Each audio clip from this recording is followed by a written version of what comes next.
Friends, திலகா கிச்சன்ல இருந்து திலகா பேசுகிறேன்.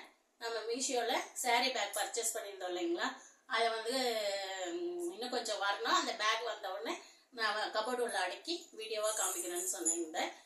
இப்போ வாங்க, கபோர்டில் இருக்கிறதெல்லாம் எடுத்து வெளியே போட்டுட்டேன். இதெல்லாம் வந்து பேக் ஆர்டர் பண்ணியிருந்தேன், வந்துடுச்சு. அவ்வளோ கூட மடிச்சு போட்டலாமா?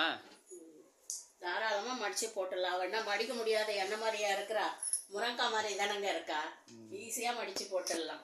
சரி, லாஸ்ட்ல போட்டுடலாம். முருங்காவை முருங்கை மரத்தில் தான் பார்க்க முடியும், ஆனால் எங்கள் வீட்டு கட்டிலையும் பார்க்க முடியும். முருங்காவை பாருங்க, சிரிக்குது. முருங்கா சிரிக்குது. முகத்தை மட்டும் யாருக்கும் காமிக்க மாட்டேன் எங்கள் பொண்ணு. இப்போ இந்த பேகை வந்து நம்ம எடுத்து ஆல்ரெடி சாரீலாம் மடித்து தான் வச்சுருக்கேன். இதை வந்து பெரிய பெரிய சாரீங்களாக இருந்தால் ஒரு 8 சாரீ தாங்க வரும். அதை பூனம், சிந்தட்டிக்கு அந்த மாதிரி வெயிட்லெஸ் சாரீனா 12லேருந்து 15 சாரீ வரைக்கும் அடுக்க முடியுது இந்த பேக்கில். நல்லா வெயிட்டாக இருக்கிற சாரீ இருந்தால் 8 அதிகம்தான்.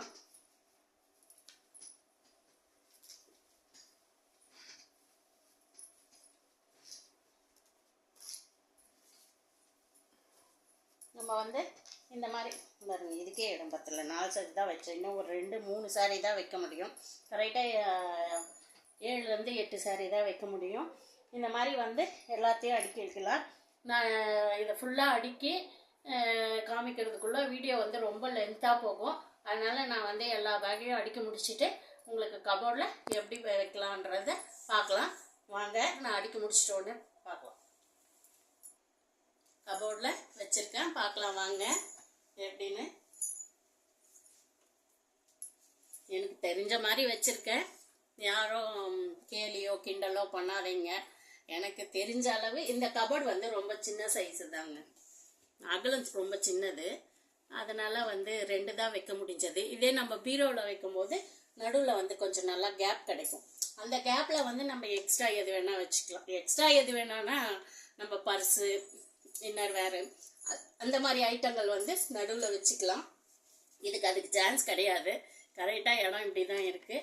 இதில் வந்து நான் வந்து பூனம் சாரீ, பார்டர் சாரீ அந்த மாதிரி தனித்தனியாக பிரித்து வச்சுருக்கேன்.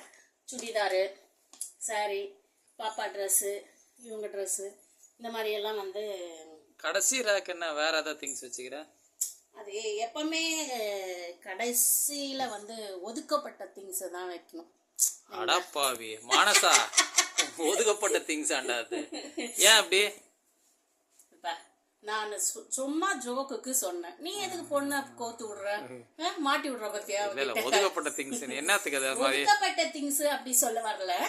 இப்போ பொதுவாகவே வந்து பீரோல வந்து எல்லா ரேக்கும் வந்து அடுக்குவாங்கங்க. அந்த லாஸ்ட்ல கீழே இருக்கிறது வரைக்கும் ஏதாச்சும் பாத்திரம் இல்லை எடுக்க முடிகிற பொருள், அதாவது பெரிய ஐட்டமு அந்த மாதிரியெல்லாம் வைப்பாங்க. அது நான் தான் வைப்பேனா இல்லை எல்லாரும் அந்த மாதிரி தான் வைப்பாங்களான்னு எனக்கு தெரியலங்க. எனக்கு ஒரு மைண்ட் செட் அந்த மாதிரி. எப்பவுமே வந்து சமையல் ரூம் முதற்கொண்டு பீரோ, கபோர்டு எல்லாமே வந்து லாஸ்ட் ரேக்கு மட்டும் கொஞ்சம் சமையல் ரூமாக இருந்தால் கட்டிங் பிளேடு, ஸ்க்ரூ அந்த மாதிரி ஏதோ கண்டதையும் போட்டு வைப்போம். அதிகப்படியாக யூஸ் பண்ணாத பொருள் தான் போட்டு வைப்போம். அது ஏன் அப்படின்னு சொன்னேன்னா, நம்ம எப்பவுமே வீட்டை பெருக்கும் போது என்ன ஆகுன்னா, நம்ம விசிறி பெருக்கும். மெட்ராஸில் அடிக்கிற வெயிலுக்கு பெருக்கும் போதும் விசிறி பெருக்கும். அந்த விசிறி பெருக்கும் போது சில ஐயோ அது வந்து வளையலு, கிளிப்பு இந்த மாதிரி ஐட்டம் தான் வச்சிருக்காப்பா. அப்படி வச்சிருக்கும் போது அதை நம்ம தொடச்சி தான் யூஸ் பண்ண போறோம். இல்ல அப்படியே போட்டாலும் அது ஒன்றும் பெரிய அழுக்கா இருக்காது. எதுக்கு சும்மா பொண்ணுகிட்ட என்ன மாட்டி விட்டுட்டே இருக்கீங்க நீங்க? அதனால வந்து மனசு அதெல்லாம் ஒன்றும் இல்லைம்மா, நீ கோச்சிக்காத, அம்மா நல்லா தொடச்சி வச்சிடுறேன் ஒரு இதுக்கு சொன்னேன். அதனால தான் வந்து பொதுவாக அப்படி வைப்பாங்கன்னு நான் நினைக்கிறேங்க. எனக்கு தெரியல, எனக்கு எல்லாரும் அப்படி வைப்பாங்களான்னு. இந்த மாதிரி அடுக்கி வச்சுருக்கேன். இந்த பேக் வந்து மீஷோவில் வந்து 6 பேக் வந்து 180 ரூபான்னு சொல்லிட்டுன்னு வாங்கியிருந்தேன். 180 ரூபாய்க்கு 6 பேக் ஒர்த்து தாங்க. ஆனால் வந்து இது ரொம்ப வந்து இருக்கா, மெலிசா இருக்கு. மெலிசா தான் இருக்கு. அடுக்கி உள்ள வைக்கிறதுக்கு ஓகே.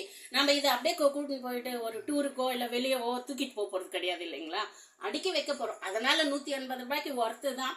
இன்னும் கொஞ்சம் மனசு வச்சு மீஷோக்கார் திக்கா பண்ணியிருந்தா நல்லா தான் இருக்கும்.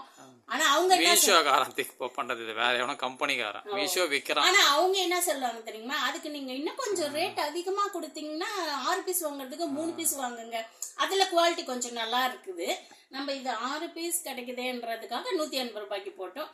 கொஞ்சம் திக்கா வேணும்ன்றவங்க இதே மாதிரி நிறைய பேக்ஸ் இருக்கு இல்லைங்களா, அதை போட்டு நீங்க ஆர்டர் பண்ணி உங்களுக்கு தேவையானதை வந்து அடுக்கி வச்சுக்கலாம். நம்ம தான் எப்பவுமே கஞ்சத்தலை வலி அதனால நான் கஞ்சஸ்துன்றதுனால நான் வந்து 6 பேக் வந்து 180 ரூபா போதும்ன்ட்டு விட்டுட்டேன்.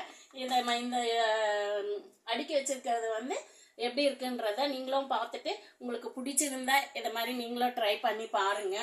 பார்த்துட்டு வந்து நல்லா இருக்கா, இந்த பொருள் வாங்கலாமா அப்படின்னு. ஸ்கூல் வந்து ரீஓப்பன் ஆக போகுது இல்லைங்களா, அதனால கொஞ்சம் அடுக்கிற வேலையெல்லாம் கொஞ்சம் முடிச்சோம்னா ஈஸியாக இருக்கும் அப்படின்னு சொல்கிறதுக்காக அடுக்கி வச்சுருக்கேன். 6ஆம் தேதி ரீஓப்பன் சொல்லியிருக்காங்க. 10ஆம் தேதி 10ஆம் தேதியா தள்ளி வச்சிட்டாரா? தலைவர் தள்ளி வச்சிட்டாரு. ஓ, இன்னும் கொஞ்சம் தள்ளுமாங்க. வெயில் தள்ளுதேங்க, முடியலங்க. இந்த வெயில்ல கிளீன் பண்றதுன்றதே பெரிய விஷயம். சரி, எப்படி அடுக்கிருக்கோன்னு நீங்க சொல்லுங்களேன். ஓகே, ஒர்த்து தான். ஒர்த்து தானா? பரவாயில்ல. எவ்வளவு மார்க் கொடுப்பீங்க? 10 out of 10 தான். Okay, 10 out of 10. அதுக்கப்புறம் கிண்டல் வேற பண்ணீங்களா, அதுக்கு 1 மைனஸ் பண்ணிடலாமா? ஓகே, போதும். சரி, இந்த மாதிரி நீங்களும் வந்து இந்த வீடியோவை பார்த்து பிடிச்சிருந்தா லைக் பண்ணி ஷேர் பண்ணி கமெண்ட் பண்ணுங்க. ஓகே, பாய்.